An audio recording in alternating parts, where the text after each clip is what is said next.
"You animal!" Dr. Harrison's shout exploded in the dining room, making the crystal glasses tremble on the mahogany table. On the floor, cowering before his father's imposing figure, was Julian. At 32 years old, he seemed to revert to a frightened boy. At his feet, a puddle of red wine mixed with the shards of a shattered baccarat glass, and worse, with the blood that began to drip from his cut hand. "This useless can't even hold a glass," Harrison growled, his face red with fury and whiskey, turning to the three partners, who watched the scene in awkward silence. "Forgive me, gentlemen. It is difficult to maintain elegance when one lives with a genetic mistake." Julian did not hear the insult. Silence had been his world since he was 12, when a fever took his hearing. But he felt the vibration of his father's hatred pounding on the floor. He saw the mouth of the man who should love him twist into that word he knew so well from lip-reading: useless. Shaking, Julian tried to pick up the pieces with his good hand. Blood from his other hand stained the cuff of his impeccable white shirt. He did not dare to look up. The humiliation hurt more than the glass tearing his skin. In the corner of the room, Maya, the new cleaner, felt her stomach churn. She had only been working at the mansion for 3 weeks. 26 years old, a grey uniform that hid her simple beauty, calloused hands of someone who supported her family alone. She held an empty silver tray, her fingers gripping the metal tightly until her fingertips turned white. She had seen bad bosses before, but that was torture. When Julian cut himself again trying to clean the rug too quickly, Maya did not think about her job. She did not think about the overdue rent. Human instinct spoke louder. She dropped the tray onto a chair with a dry thud and ran to the center of the rug. "Let me clean it, Mr. Julian, please," she said, her voice choked, falling to her knees beside him. She held his wrist firmly, yet with a gentleness Julian had not felt in decades. He raised his face, his moist eyes meeting hers. There was no disgust in the cleaner's gaze. There was warmth. There was help. "Who gave you permission to leave your place, girl?" Harrison's voice cut through the air like a whip. He took 2 long strides and grabbed Maya by the collar of her uniform, pulling her up with unnecessary violence. "I do not pay you for playing nurse with the disabled man. I pay you to clean up the mess he makes. Get away from him. He is bleeding, Dr. Harrison," Maya replied, her voice trembling but firm, her brown eyes flashing. "Are you not seeing? He is your son. He is a human being." The silence at the guests' table grew heavy, suffocating. No one breathed. An employee talking back to the almighty Harrison Thorne? Harrison squeezed her arms so hard that Maya let out a muffled groan of pain. "Do not touch him," he yelled, spitting the words in her face. "You will stain the carpet with his rotten blood, and you ghetto trash. Who do you think you are to raise your voice in my house?"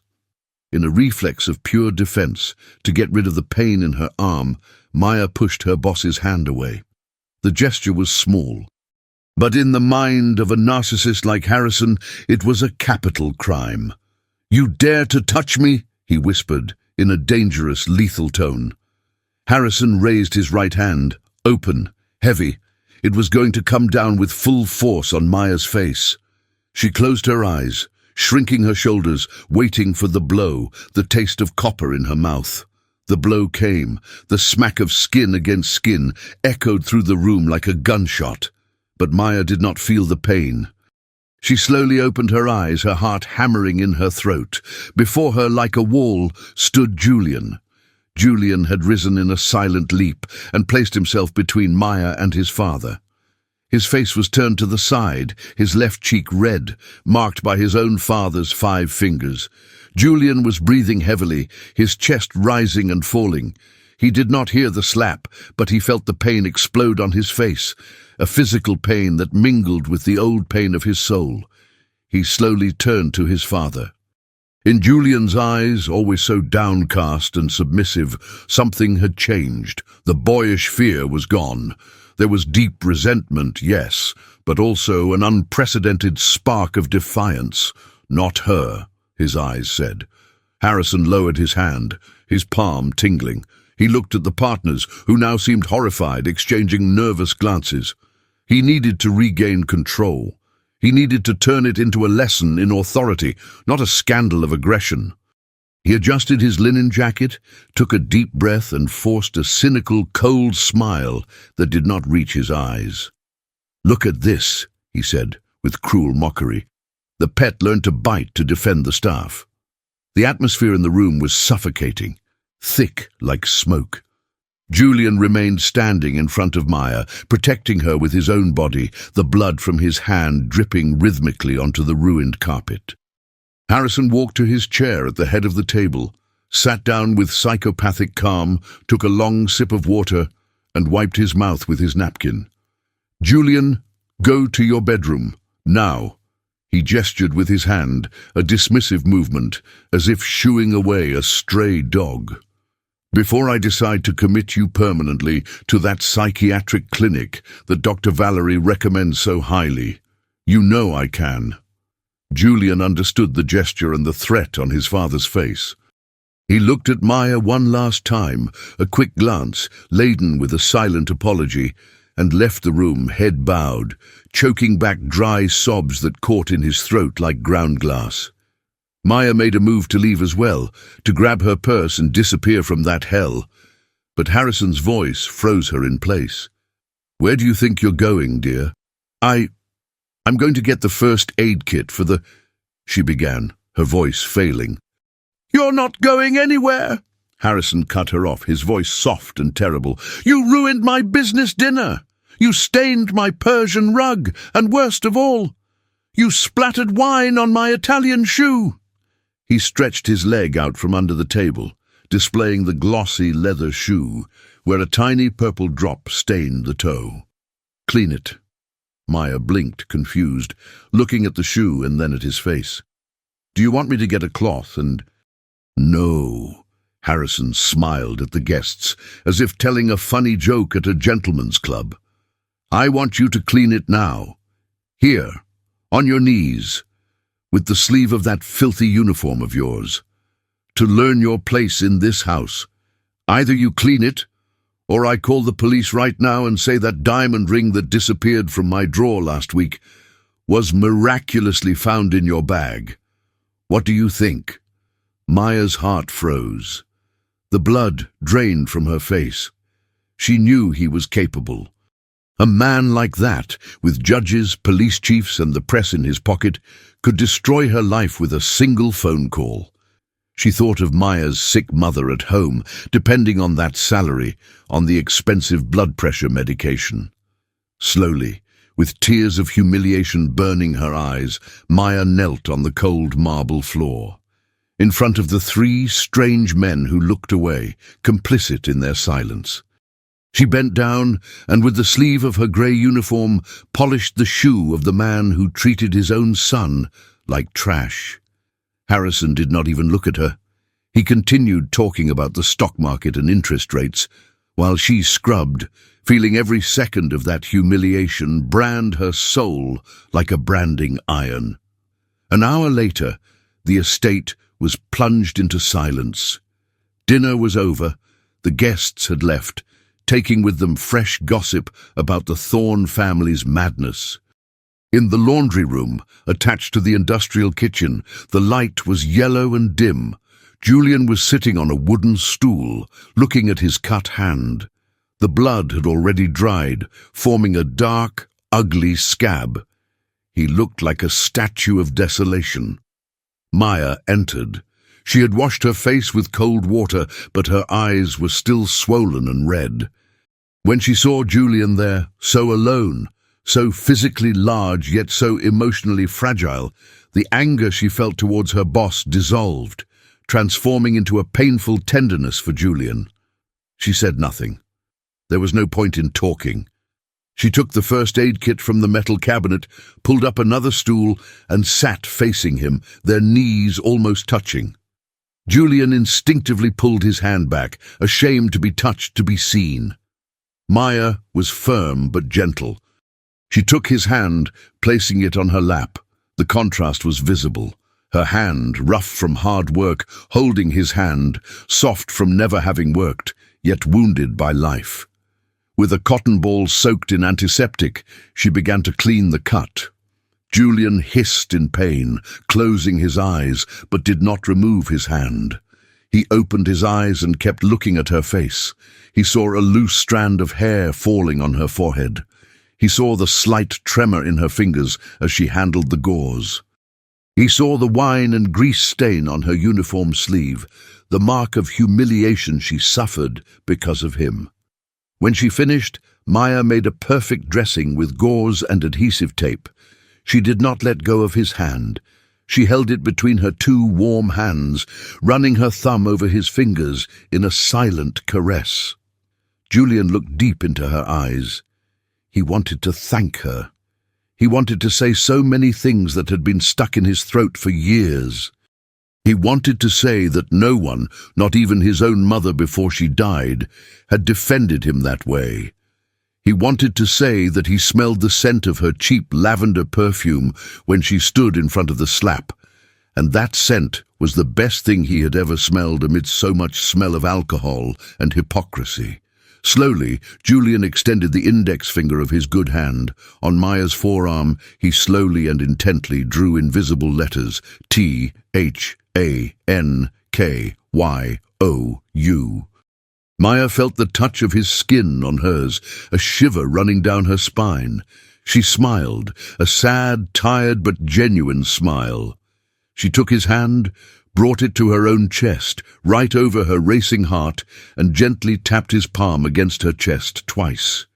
Tum-tum, tum-tum, the universal language. I feel what you feel.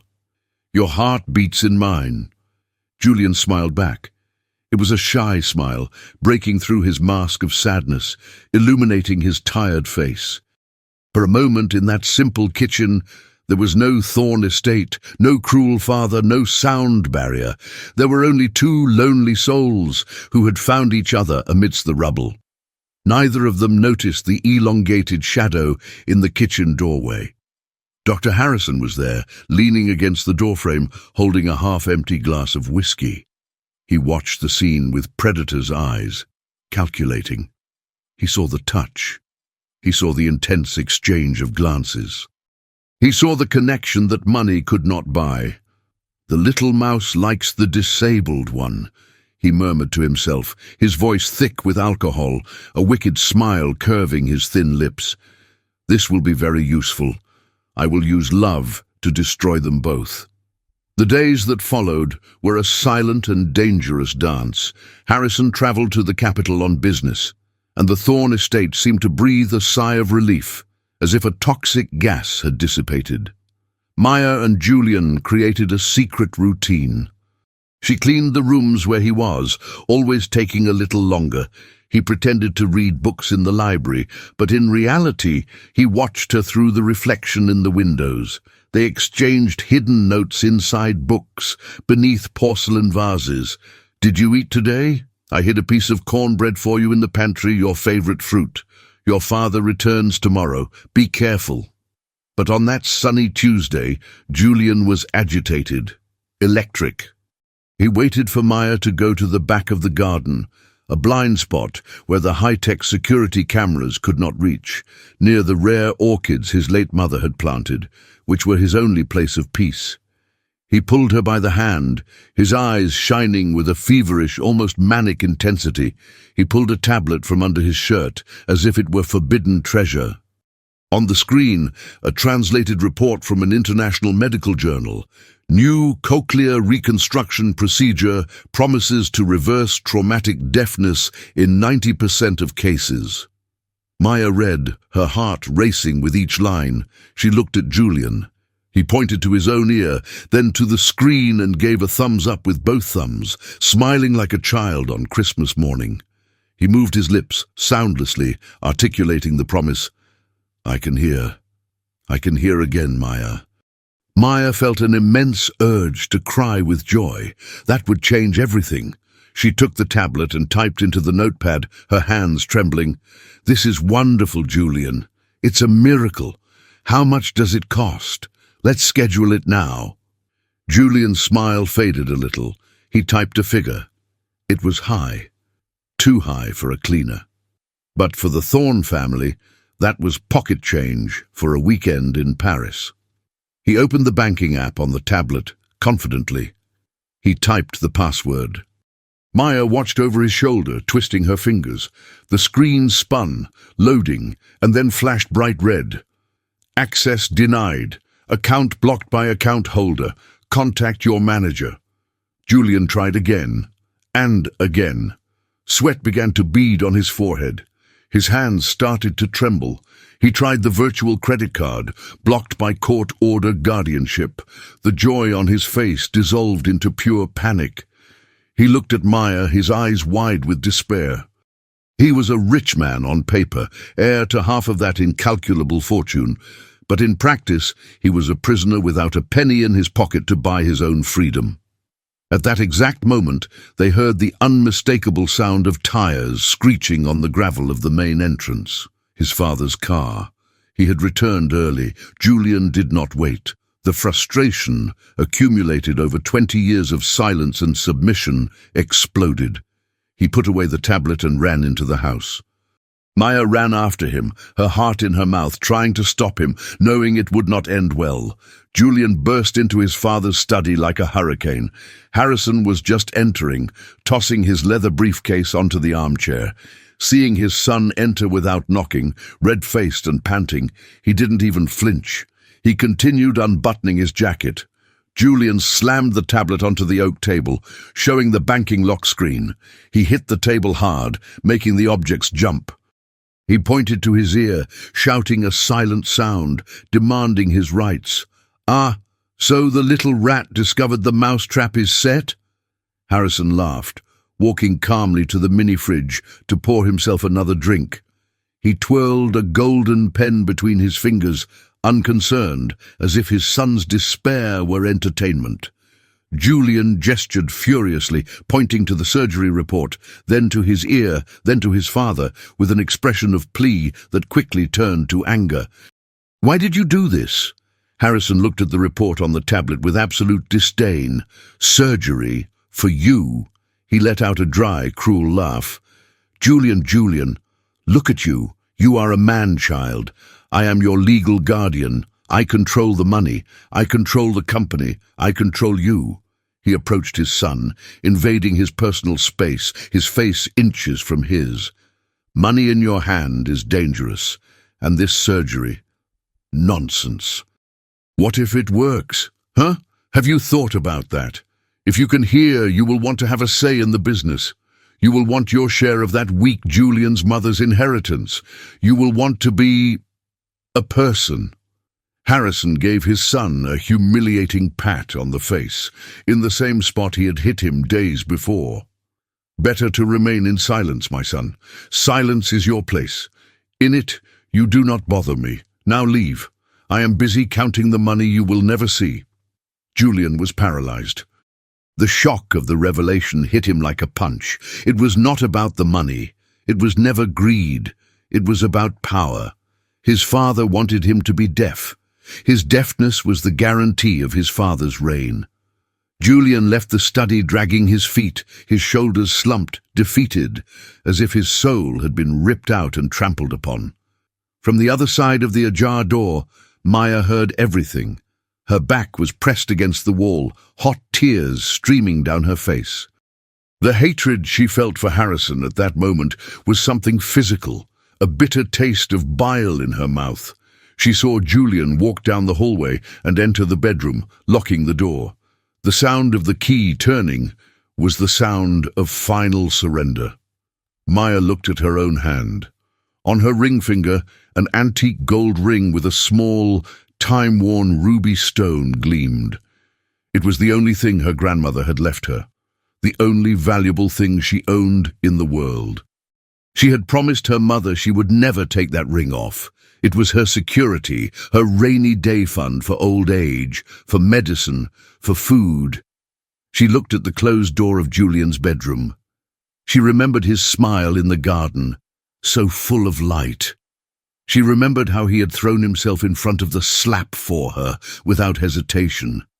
Maya wiped her tears with the back of her hand. The decision was made.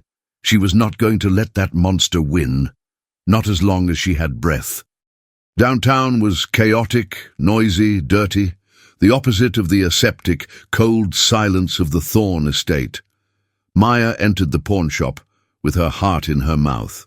The place smelled of mold, old cigarettes, and despair. Behind the armored counter, the pawnbroker, a man with an unfriendly face and yellowed fingers, evaluated her from head to toe with disdain. She took off the ring. Her finger had a white mark where the gold had rested for years, bare. "How much is it worth?" she asked, her voice firm, trying to hide the tremor. The pawnbroker took the magnifying glass, turned the ring, and made a face. "Old gold, flawed stone. There's a scratch here. I'll give you 300. "What?" Maya felt a punch to her stomach. "My grandmother said it was worth 1,000. It's an antique. It's over 80 years old." "Your grandmother lied to please you, or didn't know anything about jewelry, miss. Take it or leave it. There's a line behind you." Maya thought of her mother. She thought of the overdue bills piling up on the kitchen table, but the image of Julian being humiliated by his father came back to her mind with full force, his look of dying hope. "I need more. Please, it's for a surgery. It's a matter of life or death." The man sighed, bored with the drama of others he heard every day. 2,000. And that's my final offer. I'm doing you a favor because I like the look of you." Maya closed her eyes, doing the mental math. 2,000. It was exactly the down payment for the clinic to reserve the date and pay for the pre-operative exams. It didn't cover the entire surgery, not by a long shot, but it guaranteed a start. It guaranteed the door wouldn't close. It guaranteed a chance. "I accept." She left with a thick brown envelope in her pocket and an immense emptiness on her finger and in her chest. But strangely, she felt light, as if she had wings. That afternoon, she found Julian in the greenhouse. He was sitting on the floor, hugging his knees, staring into space in a catatonic state. Maya approached him. He didn't even stir. She took the envelope and placed it on his lap. Julian looked, confused. He slowly opened the envelope. He saw the wad of bills, $50 and $100 bills, used, crumpled, smelling of the street. He looked at her, not understanding. Then his gaze fell to her hand. He saw the white mark on her ring finger. The ring was gone. The shock on his face was immediate, visceral. He shook his head violently, pushing the money back. He took the envelope and tried to shove it into her apron pocket, gesticulating frantically, tears welling in his eyes. "No! Your ring! I can't accept it! It's all you have!" Maya held his hands tightly, stopping him. She was strong. She pushed the envelope back into his pants pocket and held it firm. She smiled, her eyes full of water, but with an unwavering certainty. She touched his throat and then his ears. "Your voice is worth more than gold, Julian. It's worth more than any jewel. It's worth more than everything." Julian collapsed. He hugged her right there among the orchids, falling to his knees. He cried on her shoulder, a loud, sobbing cry, like someone saved when already drowning in darkness. He felt that, for the first time in his life, someone was betting on him. Someone believed he was worth it, not for the money, but for who he was. 2 hours later, they were in the waiting room of the Here Clear Institute. It was a chic, intimidating place, with cold air conditioning and the smell of artificial lavender. Dr. Valerie appeared at the door, tall, blonde, impeccable, wearing a lab coat that seemed to cost more than Maya's annual salary. She smiled upon seeing Julian, a professional plastic and empty smile. "Julian, what a surprise! What are you doing here without your father? Does Harrison know about this?" Julian, trembling slightly, handed over the admission fee and the tablet with the news report open. He was breaking out in a cold sweat, the fear of rejection plastered across his face. Valerie took the envelope. She counted the money quickly with perfectly manicured nails. She raised a sculpted eyebrow upon seeing the old bills. She looked at Maya, who was standing next to Julian, in her simple uniform, worn shoes and humble yet defiant posture. Valerie, sly as a fox, understood everything in a second. "Ah, I see," Valerie said, putting the money in the drawer with a dry snap. "Very well, the money is correct for the down payment. Let's do the preliminary exams right now. The schedule is full, but for my great friend Harrison's son, I always make it work." She called a nurse with a wave of her hand. "Take Julian to the audiometry and MRI room, now." Julian looked at Maya. Fear returned to his eyes. She nodded affirmatively, smiling to convey confidence. "Go. It's your chance." He went with a last look of gratitude, disappearing down the white hallway. As soon as the door closed and Julian disappeared, Dr. Valerie's smile vanished instantly, replaced by an expression of boredom and malice. She picked up the landline phone from the desk and dialed a number she knew by heart. "Harrison, it's me," she said, her voice low, staring fixedly at Maya with contempt through the reception glass. "You won't believe it. Julian is here. He paid for the surgery up front. Cold, hard cash. Small change, smelling of mold." She paused, holding the phone away from her ear, as Harrison's shouts echoed from the other end of the line. "Yes, I know you forbade it. But he paid. What do I do? If I refuse and return the money, he might look for another doctor and... well, another doctor might actually cure him. His nerve is perfectly recoverable, Harrison. We've known that for years." She listened to the reply. A cruel, complicit smile bloomed on her red lips. "I understand. Perfect. Brilliant, darling. So I'll operate. Leave it to me. I'll perform the surgery, but I'll ensure, chemically, that this is the last time he ever has hope in life. Oh, and Harrison, find out where that money came from. I think we have a little mouse in uniform funding your son's revolution." Valerie slowly hung up the phone, the clack sounding like a death knell. She looked at Maya in the waiting room, who was nervously flipping through an old magazine, quietly praying. "Poor thing," Valerie whispered to herself, laughing. Little does she know she just paid for her own downfall. The light in the operating theatre was too white, cold, sharp, like the scalpel waiting on the stainless steel tray. Julian looked at the ceiling as the anesthesia mask descended over his face. His last conscious thought was not fear of the blade, but Maya's face. Her shy smile when he drew "thank you" on the warm skin of her arm. He held onto that image tightly, like a shipwrecked survivor clinging to a lifeline in the middle of a storm. "Count to 10, Julian." Dr. Valerie's voice sounded muffled, distant, almost metallic. He counted to 3, and darkness swallowed him. While Julian slept, vulnerable and exposed on the operating table, Valerie worked with the cold precision of someone without a soul.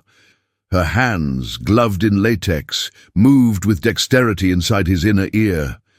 The cochlear implant was in place. The neural connection was perfect. The surgery technically was an absolute success. Julian's auditory nerve, dormant from old traumas, was ready to awaken. Valerie paused. She looked at the monitor displaying brain activity. There were rhythmic peaks. He would hear. He would hear the wind in the trees. He would hear music. He would hear his father's voice insulting him. And he would hear the truth about the money diversions. "Hand me the syringe," she ordered nurse in a casual tone, as if asking for coffee. The nurse, who knew nothing beyond standard procedure, handed over the pre-prepared ampule. Valerie injected the liquid directly into the operated area. A potent neurosensory blocker mixed with a controlled inflammatory agent. It would not kill the nerve, but it would create electrical chaos, a storm of permanent white noise that would mask any real sound. "Done," Valerie sighed, removing her surgical mask and smiling at her reflection in the room's glass. "The patient is cured. Too bad he will never know." Hours later, recovery room. Julian opened his eyes. The world was spinning in slow motion. His mouth was dry with a taste of metal and blood. The first thing he looked for, moving his heavy head, was her. Maya was there, sitting in the uncomfortable armchair beside the bed, holding his hand with both of hers. She seemed to have prayed for hours. Her face was pale with worry, but when she saw his eyes open, she lit up as if the sun had risen inside the room. Julian tried to smile. He felt the heavy bandage tight around his head. His heart raced. Could it be? He saw Maya's lips move. She was saying something. By her gentle expression, it was something sweet. "Julian, are you okay?" "Thank God." He concentrated. He closed his eyes and waited for the sound. He waited for her voice to enter his ears like music for the first time in his life. But no music came. What came was a scream, not from outside, but from within, a sharp, metallic, deafening hum. Tee!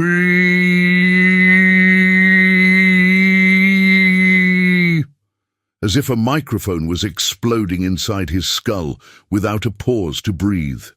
Julian brought his hands to his head, groaning in agony. The sound would not stop. It was physical torture. He looked at Maya, his eyes wide with pure terror. He saw her mouth moving, saw her desperation, but the buzzing covered everything, crushing reality. The door opened. Dr. Valerie entered, followed by Harrison. Julian's father had an expression of false concern, barely hiding the sadistic satisfaction in his cold eyes. Valerie approached the bed, checking the machines with irritating calm. "Julian?"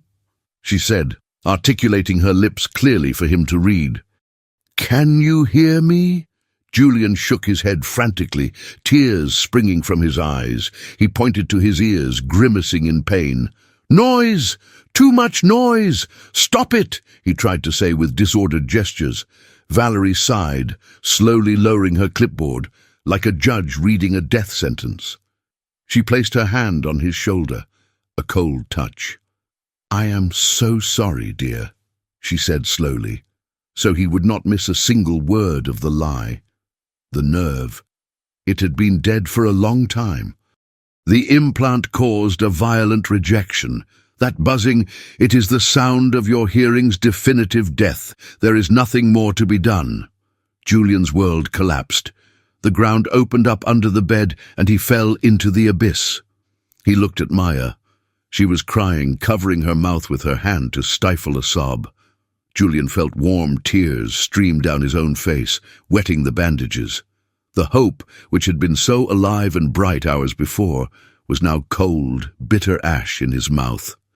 From the other side of the ICU glass, Harrison watched the scene, twirling the ring on his finger. He saw his son curl up in a fetal position, sobbing a silent, painful cry. Harrison took a sip of his coffee and smiled. "Silence reigns once more," he murmured to himself. "And now we will take care of the little mouse." The transfer to the estate was too fast. Harrison insisted that Julian would recover better at home, close to family and away from hospital infections. In truth, he wanted total control of the scene for the next act of the tragedy, away from witnesses. Julian was settled in his room, drugged with strong painkillers that Valerie had prescribed. He was in a state of semi-consciousness, floating in a fog, where the buzzing was the only constant, a cruel reminder of his failure. Maya did not leave his side for a second. She adjusted the pillows, wiped the sweat from his forehead with a damp cloth, held his hand when the spasms of pain came. She was exhausted, had not eaten for a day, but she would not budge. The door burst open. Harrison entered the room. He was not alone. Behind him, 2 armed security guards and Dr. Valerie. "Where is he?" Harrison asked, his voice thundering, breaking the fragile peace of the sick room. Maya sprang up, startled, dropping the cloth. "Dr. Harrison, Julian needs to rest. He just—" "Shut up!" Harrison shouted, advancing on her. He seemed distraught. "I want to know where you hid it. Julian opened his eyes, groggy. He saw blurry shapes, felt the tension vibrating in the air, but understood nothing. Lip reading was impossible in that state of chemical stupor. "What are you talking about?" Maya asked, backing up against the wall, cornered. "My gold Rolex, the one from the exclusive collection." Harrison pointed an accusing finger, trembling with feigned anger. "I left it on the nightstand when I helped bring Julian from the ambulance. It's gone, and only you have been in here." "I didn't take anything," Maya said, indignant, her eyes wide. "I didn't even see a watch. I just took care of him. I swear." Valerie stepped forward, with her soft, venomous voice playing the mediator. "Harrison, dear, calm down. Maybe it fell under the bed. Let's search her things just to clear my conscience. I'm sure Maya would not be capable of such ingratitude after everything we've done for her, letting her work here, even without references." "Search!" Harrison ordered the security guards. "Now!" One of the brutes stepped forward and grabbed Maya's worn bag, which was on a chair. "No, this is humiliating." Maya tried to hold onto the bag, but was easily pushed against the wall. The security guard emptied the bag onto the Persian rug. Simple objects fell out: an old peeling wallet, a worn lipstick, keys, a wooden rosary, and a heavy golden gleam. The solid gold Rolex hit the floor with a muffled thud and rolled to Harrison's feet. The silence that followed was worse than the ringing in Julian's head. Maya looked at the watch, paralyzed. She couldn't breathe. She had never seen it in her life. "You dirty thief," Harrison hissed, picking up the watch with a handkerchief. "I knew it. Trash is trash. You people cannot see something of value without getting your filthy hands on it." "No!" Maya cried, tears streaming. "I did not put that there. You planted it. You are lying. Julian!" She turned to the bed, seeking the only ally she had in the world. Julian was trying to sit up, fighting gravity and the drug. He saw the scene like a slow-motion horror film. He saw the watch on the floor. He saw his father's fury. He saw Maya crying, desperate. His brain, poisoned by the medication, tried to piece together the puzzle, but the parts did not fit. Harrison approached his son's bed. He held Julian's face with both hands, squeezing his cheeks, forcing him to look. "Look, Julian!" Harrison yelled, exaggerating every syllable. "She stole it. She used you. She took my watch and the money for your surgery. She is a con artist." Julian looked at Maya. She was shaking her head, shouting something he could not hear. He wanted to believe her. His heart screamed that she was innocent, but the watch was there, coming out of her bag. And the pain of the failed surgery, the pain of dead hope, all of it mixed into a toxic haze that clouded his judgment. The police lights, which Julian could not hear, flashed blue and red through the window curtains, staining the bedroom walls like a strobe nightmare. 2 police officers entered. Harrison, with his pose of a respectable citizen and victim, pointed at Maya and the watch. "Arrest that woman, officer. Grand larceny and exploitation of a vulnerable person. She took advantage of my son's mental and auditory disability to infiltrate the house and steal." The police officers did not hesitate. They did not ask to see cameras. They did not listen to her side of the story. Harrison Thorne's word was the law in that city. One of them grabbed Maya's arms and twisted them behind her back. The sound of the handcuffs clicking shut was metallic, definitive. "Ow! You are hurting me! I am innocent! Julian, for God's sake, say something!" Maya screamed, struggling. She looked at Julian, pleading with her eyes. Julian was pale, cold sweat dripping down his face. He tried to raise his hand to stop it. He needed to understand what she was saying. He looked at Valerie. The doctor was his only bridge of communication there. He signaled to her, desperate, his hands trembling. What is she saying? What is Maya screaming? Valerie approached Julian. She purposefully blocked his view of Maya. She looked into his eyes with an expression of deep, almost maternal pity, and began to sign in sign language. But the signs she made were cruel lies. As Maya screamed in the background, "I love you, Julian," They set me up. Don't let them take me. I would never steal from you." Valerie translated with her hands, with absolute coldness. "She said she never tolerated you. She said having to touch you disgusted her. She said she only wanted your father's money and that you are a pathetic cripple for thinking anyone would truly love you." Every sign Valerie made was a stab to Julian's chest. Disgust. Money. Pathetic cripple. Julian looked at Maya over Valerie's shoulder. He saw her face contorted in screams. In his mind, contaminated by the false translation, those screams were not of love or defense. They were of hatred and confession. Julian's heart broke. Not in two, but into 1,000 irreparable pieces.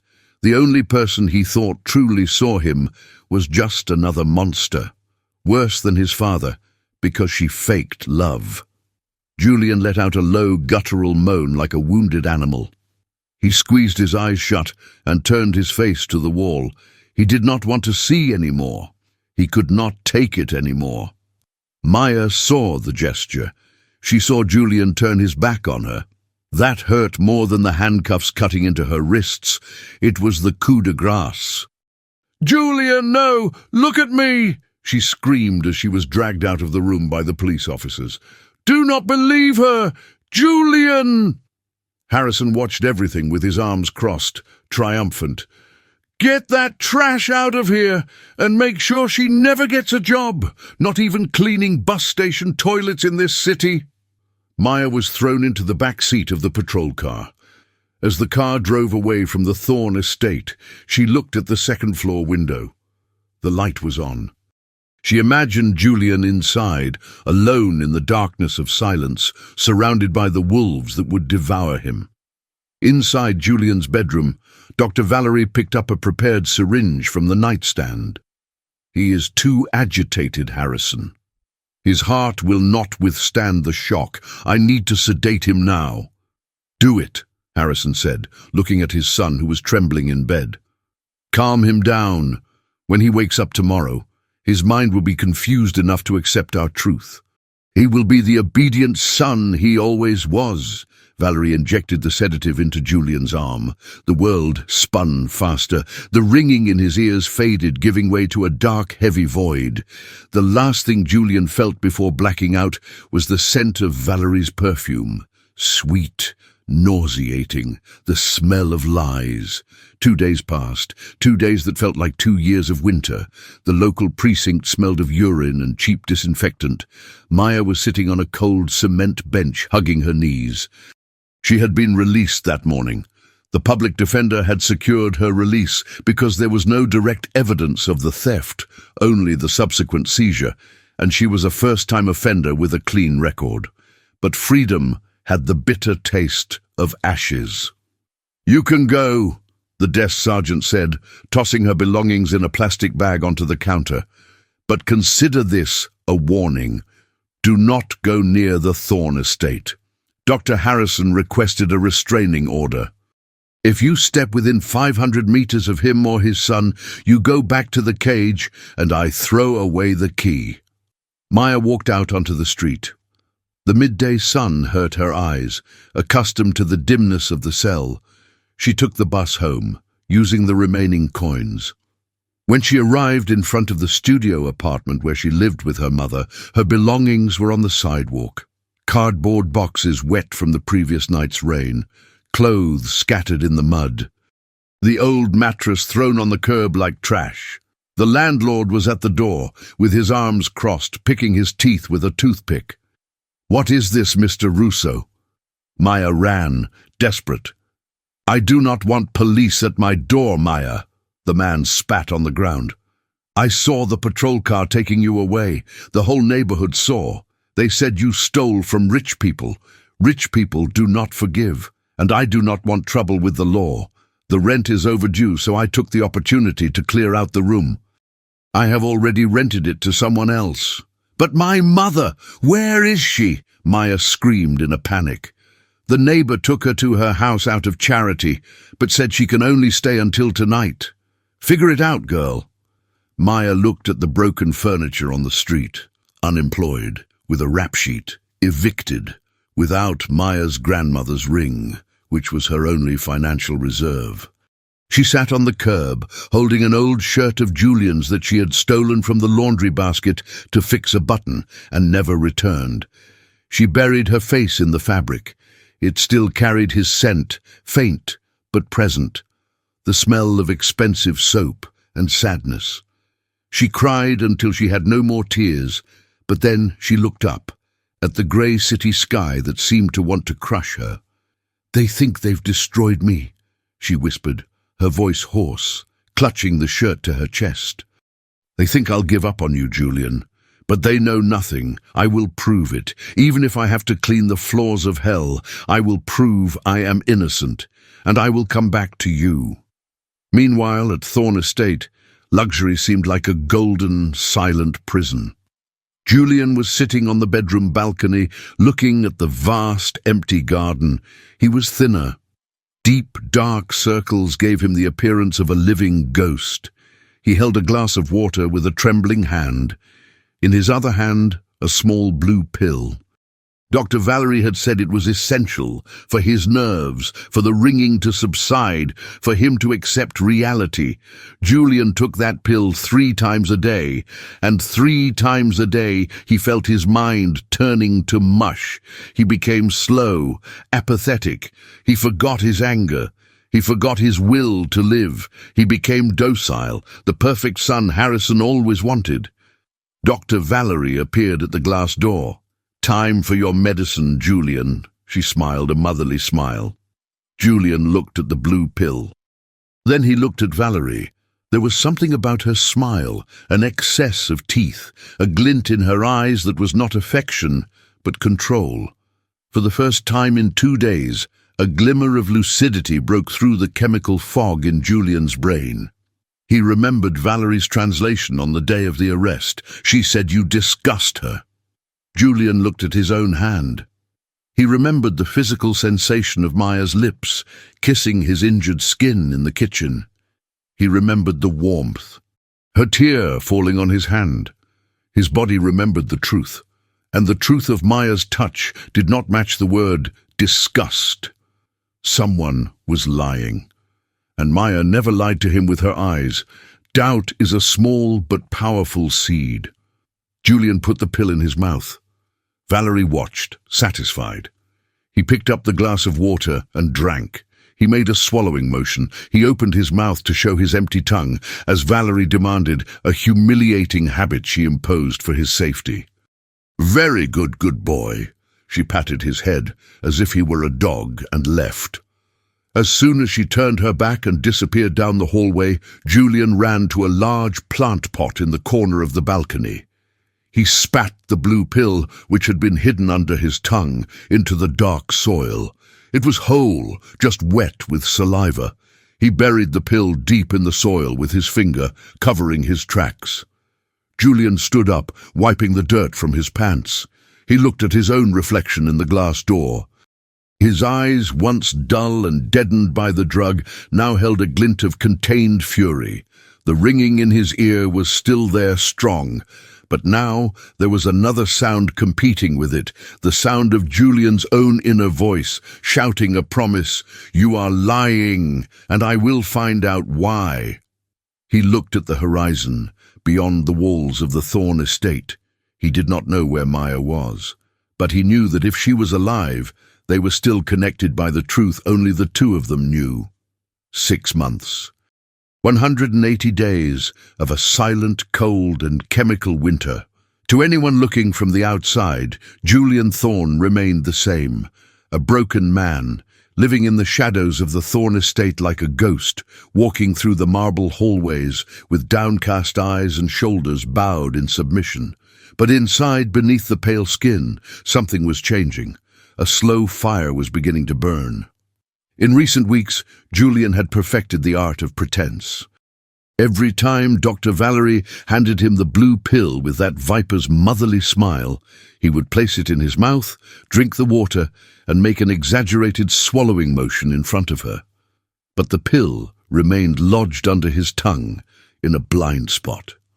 As soon as she turned her back, satisfied, he would rush to the bathroom, lock the door, and spit the poison into the toilet, flushing twice to leave no trace.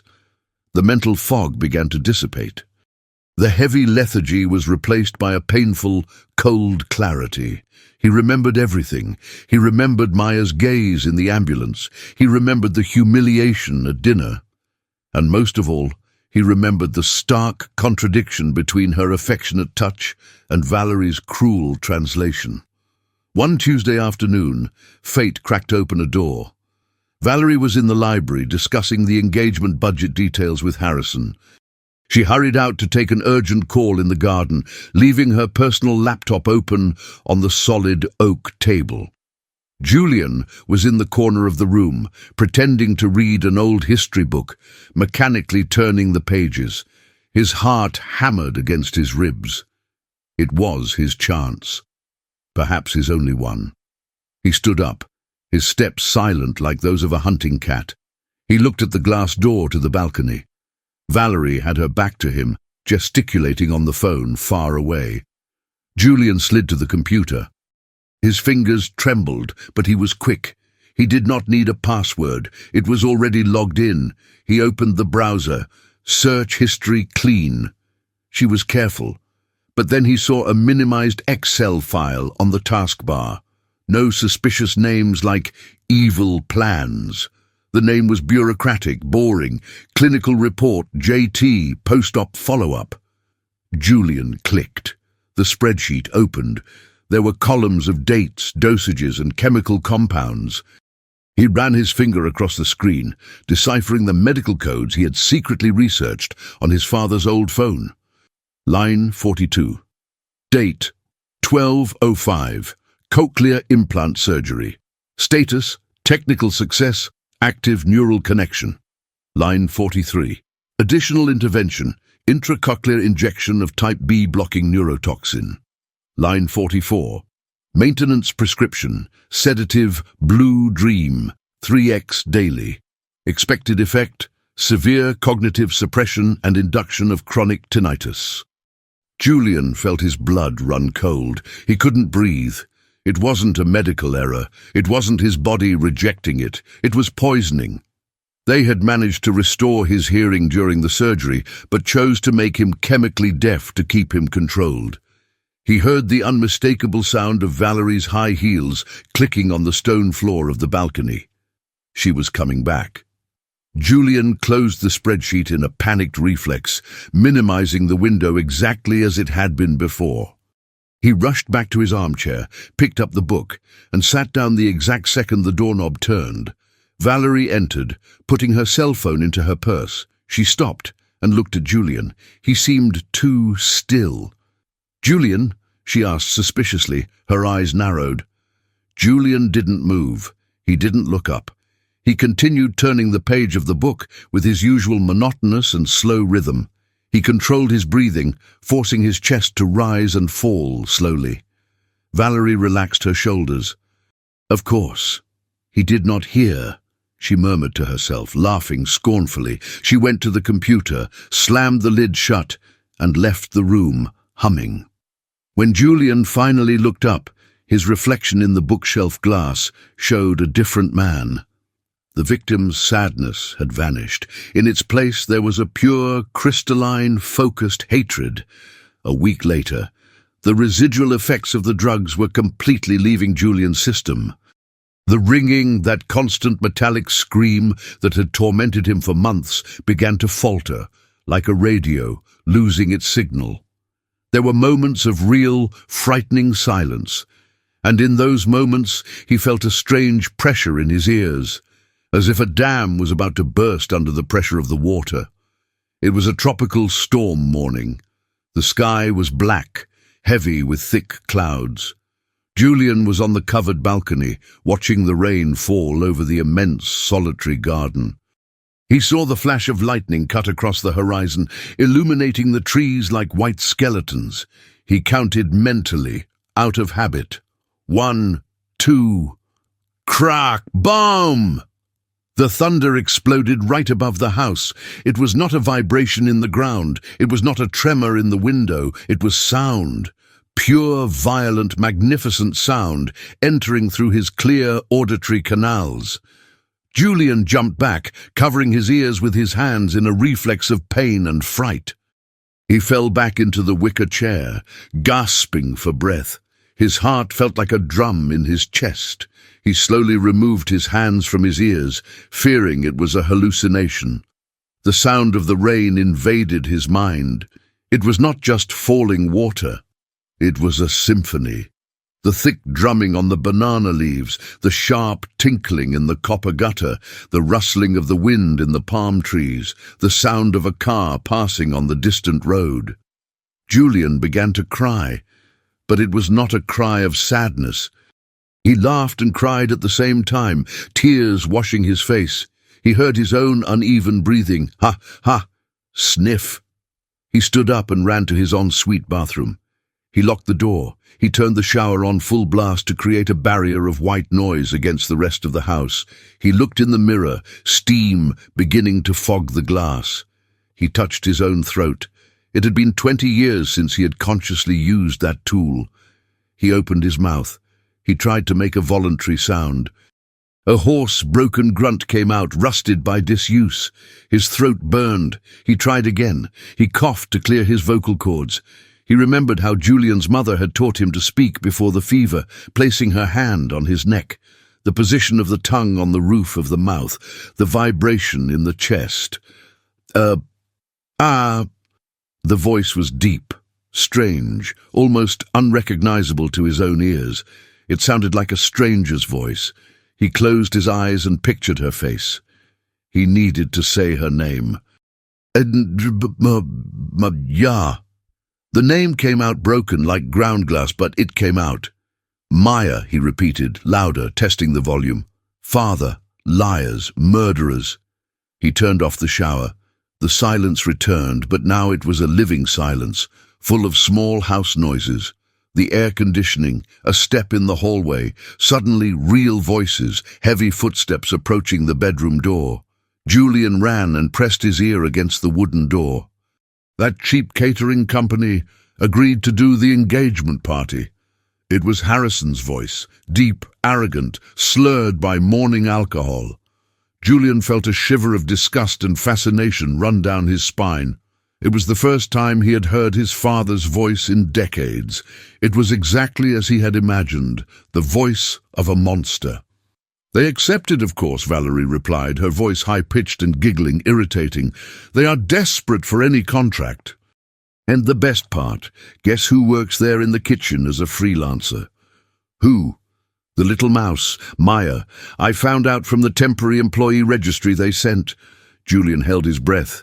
His heart stopped for a second. She is alive. She is working. She did not give up. Even better, Harrison laughed, a dry chuckle. Hire her. Demand she be on the floor staff. I want her to serve our table. We will have fun humiliating her a little more. I want to see her face, watching us spend in one night what she does not earn in her entire life. What about Julian? Valerie asked. What if he sees her? He might get agitated. What is he going to do? He is a deaf, drugged vegetable. He will sit in the corner drooling while we toast with the champagne bought with his mother's inheritance. By the way, has the transfer to the Cayman Islands been completed? It went through this morning. 30 million USD. Julian is officially bankrupt, my love. They laughed and their footsteps faded down the hallway. Julian leaned his forehead against the cold door, closing his eyes. He did not scream. He did not punch the wall. He simply smiled, a terrible, wolfish smile. They had just given him the two weapons he needed, Maya's location and the confession of the financial crime. From that day on, the Thorne estate became a chessboard where only one player knew the game had begun. Julian needed physical evidence. The word of a former deaf person against Dr. Harrison's would be worth nothing in that city's corrupt justice system. He needed their voices recorded. He rummaged through the old grandfather's office, a dusty place Harrison rarely entered due to superstition. In a forgotten drawer, he found an old silver digital recorder like those used by journalists in the 2000s. It was out of battery. Julian could not go out to buy batteries without raising suspicion. He went to the media room, grabbed the spare remote control, took out the A batteries, and put them in the recorder. He turned it on. The red light blinked. He tested it, whispering, "Test. 1, 2, 3. Justice." The audio was staticky, but understandable. Now, the hardest test, absolute control of his reflexes. It was dinner time. Julian was sitting at the table, silently eating his soup, his eyes fixed on the plate.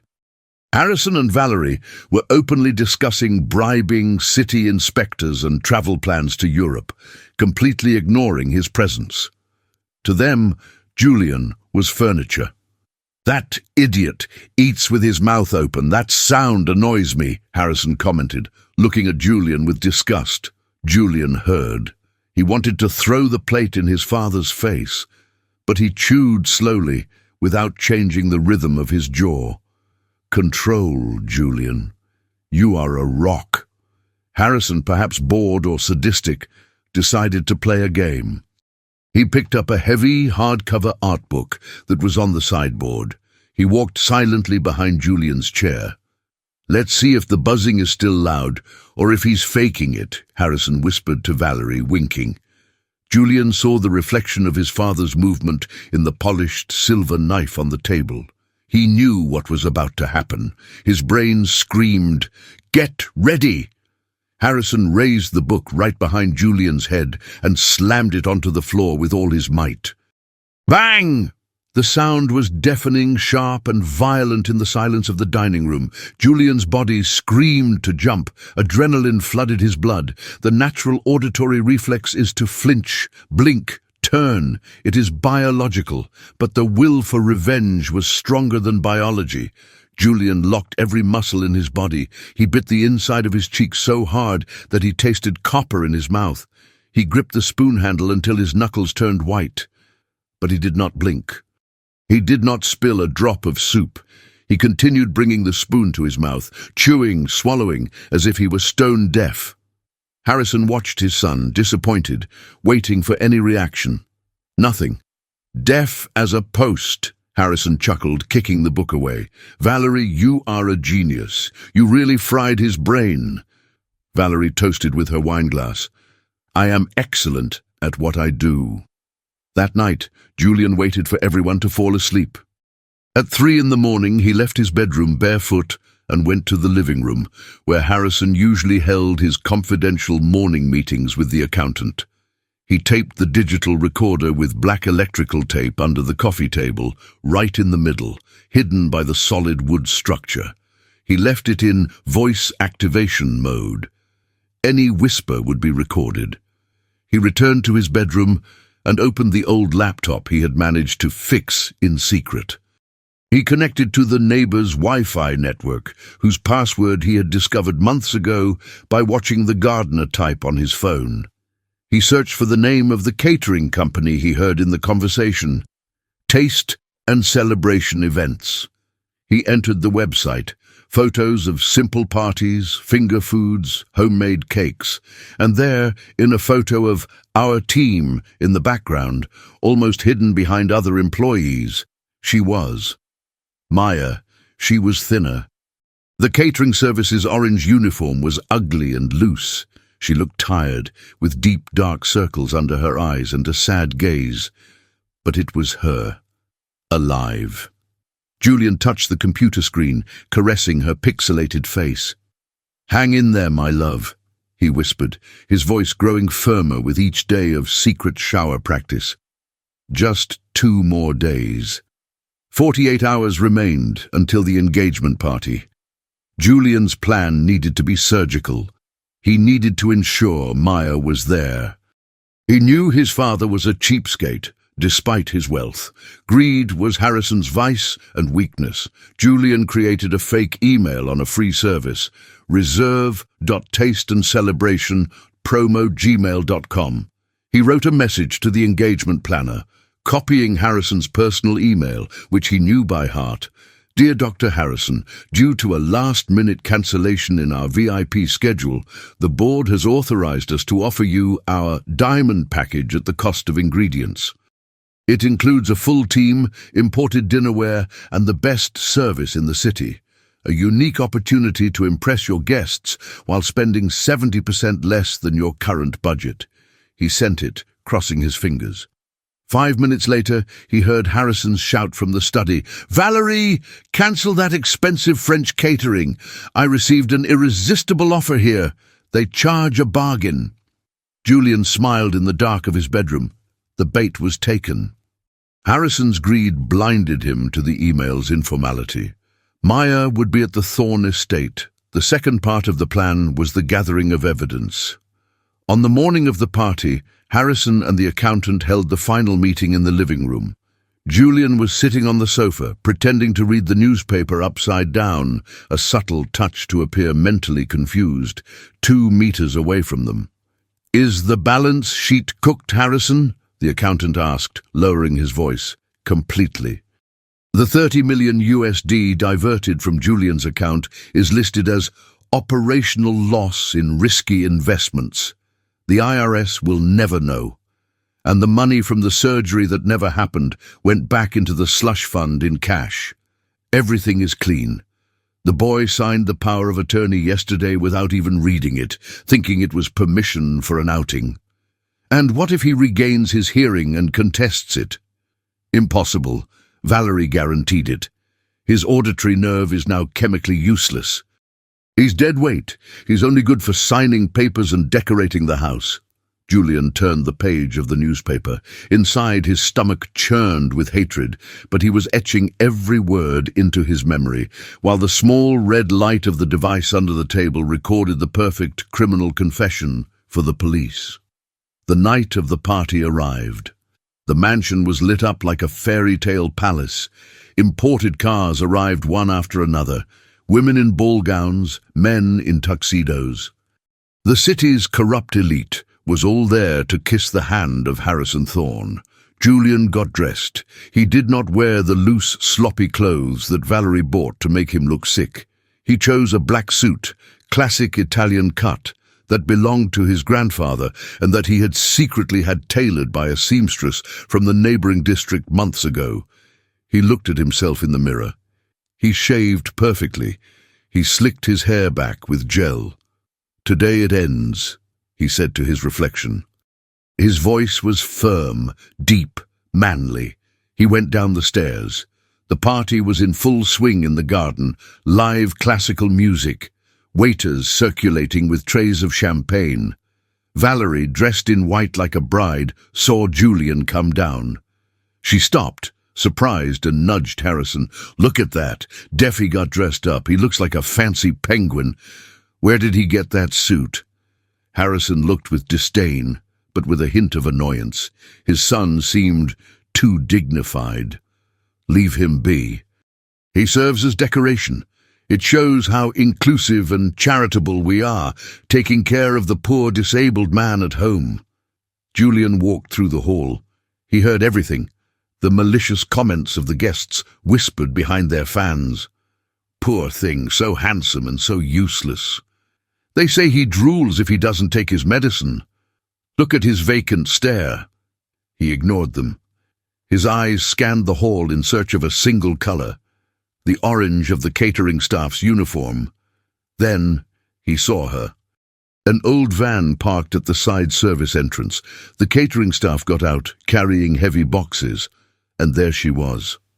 Maya stepped out of the van, holding a box of crystal glasses. She was sweaty, her hair pulled back in a loose bun, her orange uniform too big. She paused for a second and looked at the lit-up mansion. Julian, hidden behind a column, saw the fear in her eyes, the trauma returning. She took a deep breath, raised her chin, and walked in. She was the bravest woman he had ever seen. She was there to work, to survive, facing her demons. Julian's heart pounded so hard he thought the sound would echo through the band's microphone. He started walking towards the laundry room. He needed to see her, to touch her hand, before everything exploded. But Valerie stepped in front of him, blocking his path with a wineglass in her hand. "Where are you going, darling?" she asked, speaking loudly and gesturing as if talking to a 5-year-old child. "The restroom is over there. Don't go peeing your pants in front of the important guests, okay?" Some guests laughed. Julian looked at Valerie. He could end her right there. He could yell that she was a viper, but he just smiled. A calm, enigmatic smile that made Valerie step back, confused. There was something in those eyes she had not seen in months. Intelligence, coldness. Julian made a mocking bow and walked away, heading to the opposite side, toward the DJ's stage. He saw Maya enter the main hall with the tray. He saw Harrison spot her from the other side. Harrison and Valerie exchanged glances, smiling like two sharks, sensing blood in the water. The attack was imminent. "Get ready, my love," Julian whispered to himself, watching from the top of the stage, his voice hoarse but full of promise. "They will try to bring you down now, but I will lift you up forever." Classical music played softly in the illuminated garden, a perverse contrast to the electrical tension Julian felt in every muscle of his body. From atop the stage, hidden in the shadows of the large speakers, he watched the scene unfold like a slow-motion train wreck. He knew what was going to happen. He had heard the script of cruelty hours earlier. Maya walked among the tables with the heavy tray full of crystal glasses. She kept her head down, her shoulders hunched, trying to be invisible. The wide, faded orange catering uniform marked her as an easy target in that sea of designer black tuxedos and silk dresses. Julian saw when Harrison, leaning against the cold cuts table, gave a discreet nod to Valerie. The signal for the attack. Valerie smiled, radiant in her white wedding dress, a ridiculous extravagance for a second engagement. She rose from the head table. She held a glass full of Cabernet red wine, the most expensive from the cellar, the kind that stained even the soul if it touched fabric. She walked toward the narrow hallway where Maya would have to pass to reach the kitchen. The timing was cruelly perfect. As soon as Maya approached, balancing the tray carefully, Valerie took an abrupt sidestep, feigning a stumble over her own feet, and threw her body against the cleaner. The impact was dry. The tray flew from Maya's hands. The sound of 10 crystal glasses shattering on the stone floor was like a grenade explosion in the middle of the party. Shards flew everywhere, glistening in the spotlight, and the wine, the red wine from Valerie's glass, flew in a perfect arc, drenching the front of her white dress, turning it into a blood-red map. The music stopped. The DJ abruptly cut the sound. Silence fell over the party like a heavy shroud. "Ah!" Valerie let out a sharp, theatrical scream, looking at her stained dress. "My dress! My Dior! Are you blind, you imbecile?" Maya was paralyzed, trembling from head to toe. She looked at the shards on the floor, at her boss's ruined dress, at the judgmental stares of 200 wealthy people. The nightmare was repeating itself. I'm sorry, ma'am. I didn't see. You stepped in front." Maya stammered, her voice fading in her dry throat. "I stepped in front?" Valerie screamed, putting on an Oscar-worthy performance for the audience. "You bumped into me. You did it on purpose because you're jealous. Look what you did. You ruined my night." Harrison appeared in the middle of the circle that was forming, making his way through the guests. He walked up to Maya like an executioner walking to the gallows with slow, heavy steps. "You again," he said, his voice low and dangerous, designed to humiliate. "Wasn't it enough to steal my watch months ago? Wasn't it enough to try to scam my disabled son? Now you've come to ruin my engagement party. Dr. Harrison, I swear, It was an accident. Maya stepped back, treading on the shards. The glass cut the thin sole of her old shoe, but she did not even feel the physical pain. The pain in her soul was greater. Tears were already streaming down her face, hot and shameful. Accident, Harrison laughed, turning to the guests, seeking applause. Ladies and gentlemen, look at this level. We hired this company out of charity to give jobs to those in need, and this is what we get. Incompetence, envy, and malice. He turned to Maya again, his face red with a rage that Julian knew was staged, but which became real through the sadistic pleasure of hurting someone weaker. You will pay for this dress. It costs 6,000 USD, and you will pay for every broken glass. I will deduct it from your salary and sue this low-class catering service until you go bankrupt. That is, if you are not arrested today for vandalism. Please no. My mother needs her medicine. I cannot pay. Maya clasped her hands, pleading. Her dignity was being crushed on the floor, along with the glass. Kneel down, Harrison ordered, pointing to the floor covered in shards. Kneel down and beg my fiancé for forgiveness, now. I want to see you bleed a little to learn to respect your superiors. Maya sobbed loudly. She looked around. No one moved. The city's elite merely watched, glasses in hand, as if it were a Roman circus. Slowly, defeated, broken, Maya began to bend her knees, to crouch. Faster! Harrison yelled. And then, consumed by sadism and alcohol, Harrison raised his right hand. The same heavy hand that had struck Julian his entire life. He was going to hit her, right there, in front of everyone, to assert his final authority. You're trash, he roared, bringing his arm down with full force toward Maya's face. Maya closed her eyes, flinching, bracing for the pain, the taste of copper in her mouth. But the pain did not come. The sound that echoed through the hall was not a slap.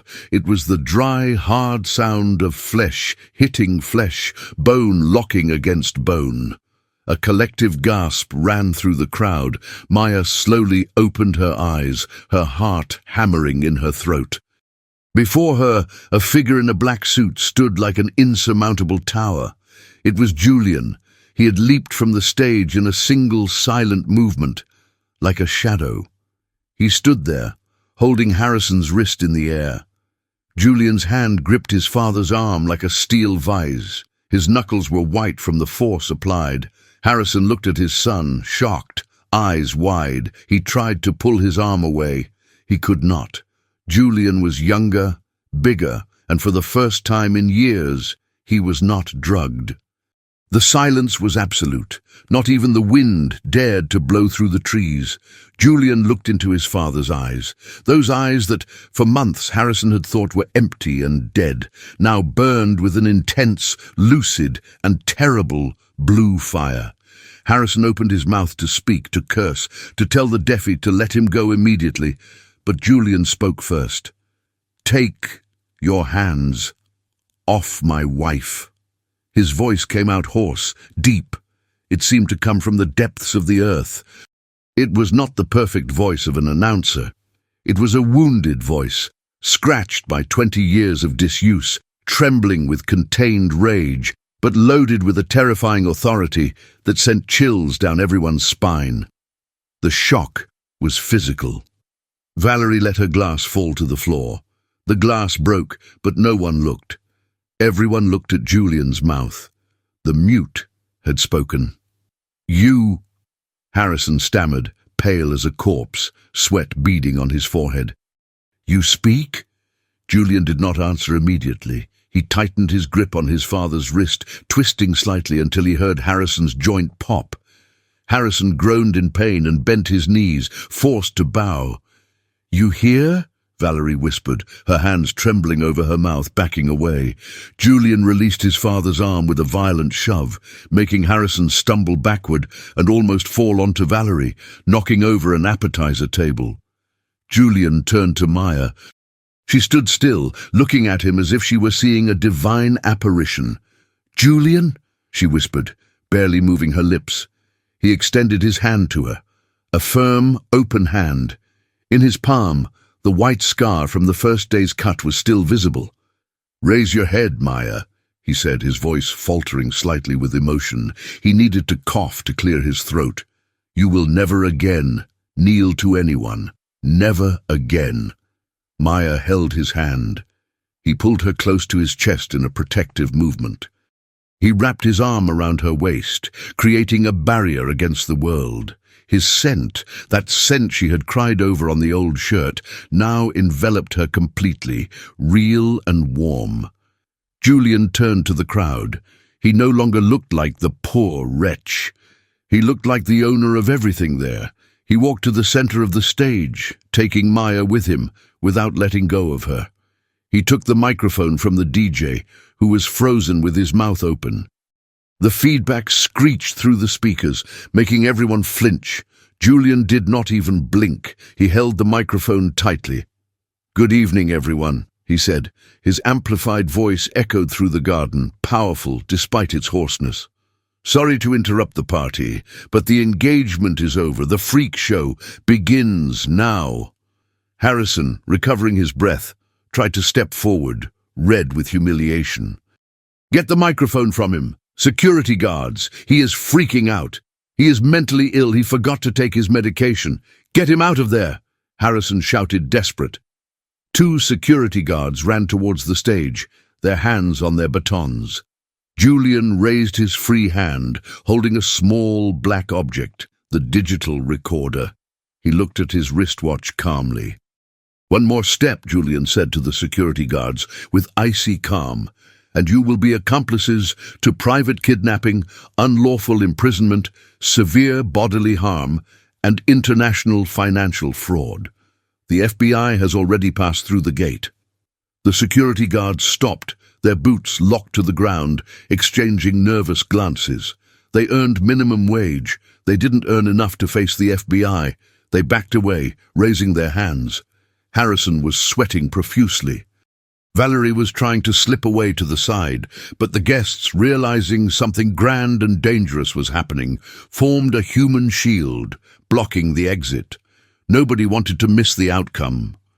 Julian looked at Valerie and Harrison down below, small in their malice. "You thought silence was my tomb," Julian said, his voice gaining strength, clearing the rust. "But silence was my weapon. I heard everything, every insult, every plan, every cent stolen from Julian's mother's inheritance." "That's a lie. He's hallucinating. It's the effect of withdrawal." Valerie screamed, her voice shrill with panic, pointing her finger. Julian connected the recorder to the auxiliary cable of the soundboard with a precise movement. "Is that so, Doctor? Let's hear what you have to say when you think no one is listening." He pressed play. The crystal-clear sound invaded the party. There was no static. Valerie and Harrison's voices filled the night air, amplified for 200 witnesses. Harrison's voice, clear and arrogant. "The balance sheet is cooked. Julian's 30 million is listed as operational loss. The IRS will never know." Valerie's voice. "What if he regains his hearing? The surgery technically worked." Harrison's voice. "Impossible. Valerie guaranteed it. His auditory nerve is now chemically useless. I had his brain fried with those medications. He is dead weight. He's only good for signing papers." Valerie's voice, laughing. "I am excellent at what I do. That medication leaves him drooling.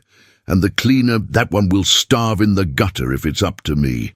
It's disgusting to see them together." The recording stopped. The silence that followed was different. It was not of shock. It was of disgust.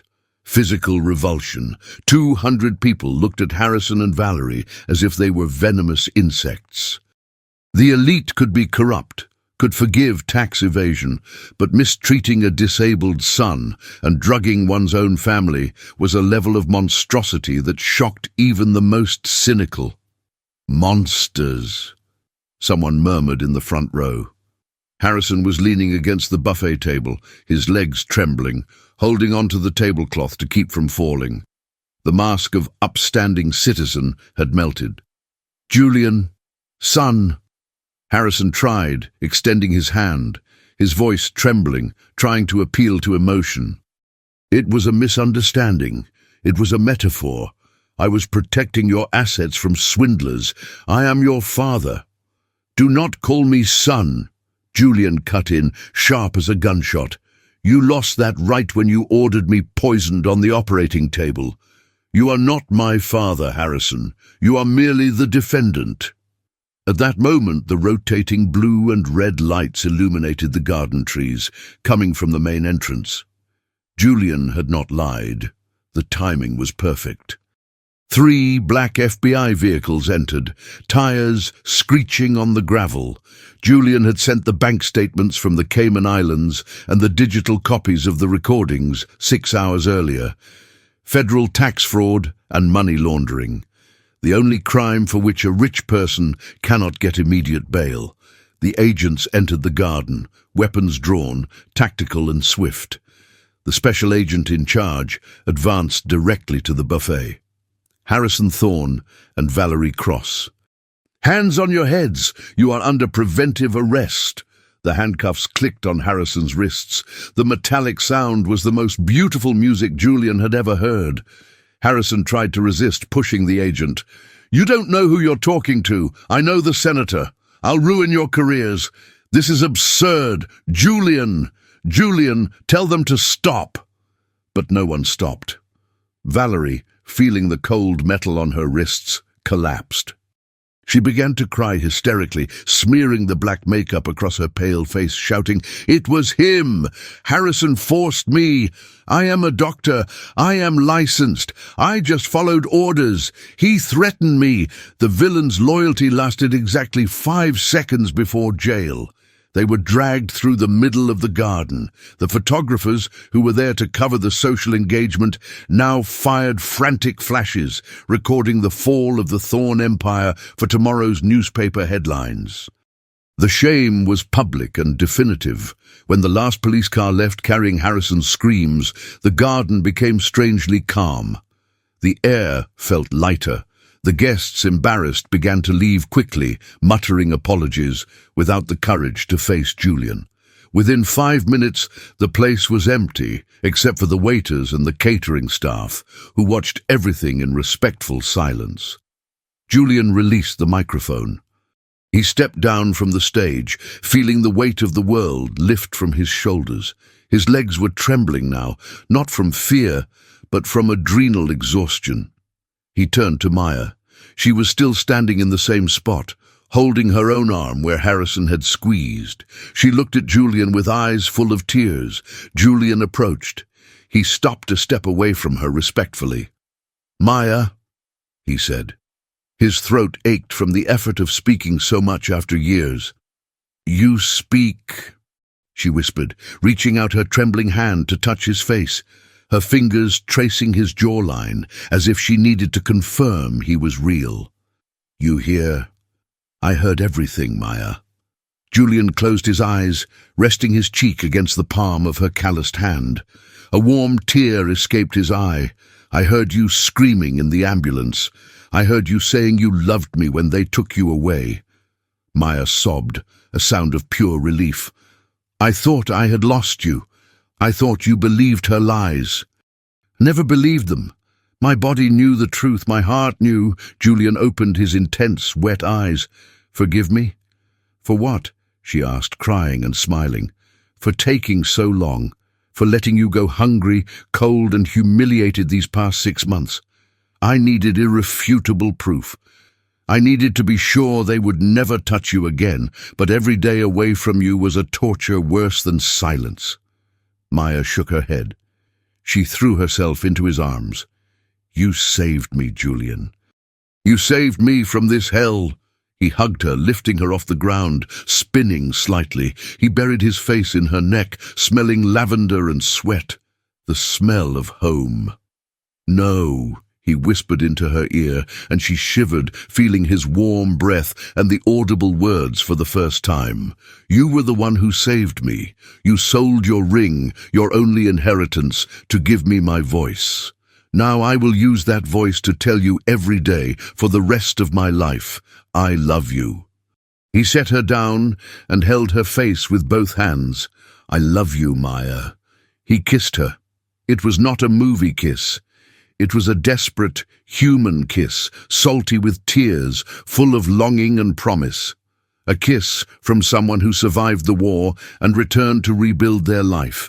The waiters and the catering staff, her co-workers, began to applaud, tentatively at first, then with force.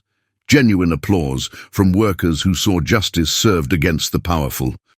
Julian smiled against Maya's lips, slowly pulling away. "Let's get out of here," he said, looking at the hateful mansion. "This house smells of them. Let's go to a hotel. Let's eat pizza on the sidewalk. Let's talk. I have 6 months of overdue conversations and 20 years of silence to get off my chest." Maya laughed, wiping her face, smudged with makeup and tears. "Let's go." But first, she took his left hand, the hand that had the scar from the glass cut, from that first night. She kissed the scar. "The glass cut us here," she said, "but it healed." Julian kissed her hand too. It healed, and it grew stronger. They walked out hand in hand through the mansion's main gate, leaving behind the rotten luxury, walking towards the dark street, lit only by the moon, and the certainty that finally they were free. 1 year later, the Thorne estate was sold. Julian did not want to live there even for a single day. With the money, he paid all the labor debts his father had left, compensated the humiliated employees, and donated a significant portion to the city's hearing hospital.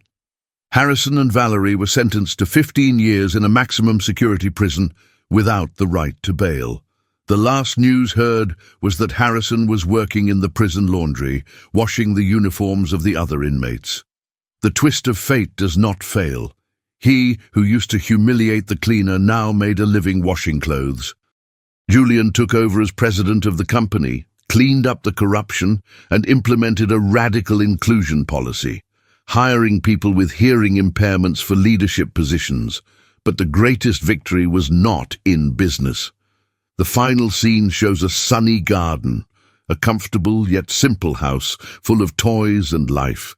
Julian is sitting on the grass holding a guitar.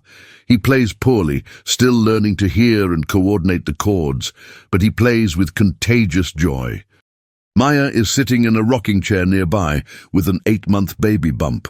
She smiles, radiant, wearing a light, colorful dress. On her finger, a ring shines. Not her grandmother's ruby one. Julian searched the city until he found and bought back the original ring, paying triple the price, and also added a thick gold wedding band next to it. Next to them, playing with an adopted stray dog, is Maya's mother, healthy, with color in her cheeks and her medication up to date. Julian stops playing. He leans his ear against Maya's belly. "Hello, champ," he says to the belly, his voice now clear and strong. "This is your dad. I hear you kicking. The world out here is noisy, son. But don't worry. As long as I'm here, you'll only hear good things. And the first thing you'll learn is to respect everyone." Maya runs her hand through Julian's hair. He looks up and smiles. A complete smile. No silence, no secrets, only the sound of truth. Did you enjoy this moving story? Do you think Harrison's punishment, washing clothes in the penitentiary, was deserved? Did Julian do the right thing by selling the Thorne estate and giving up luxury to live in peace? Tell me your opinion in the comments. And do not forget to follow the channel for the next audio drama that will stir your heart. Until then.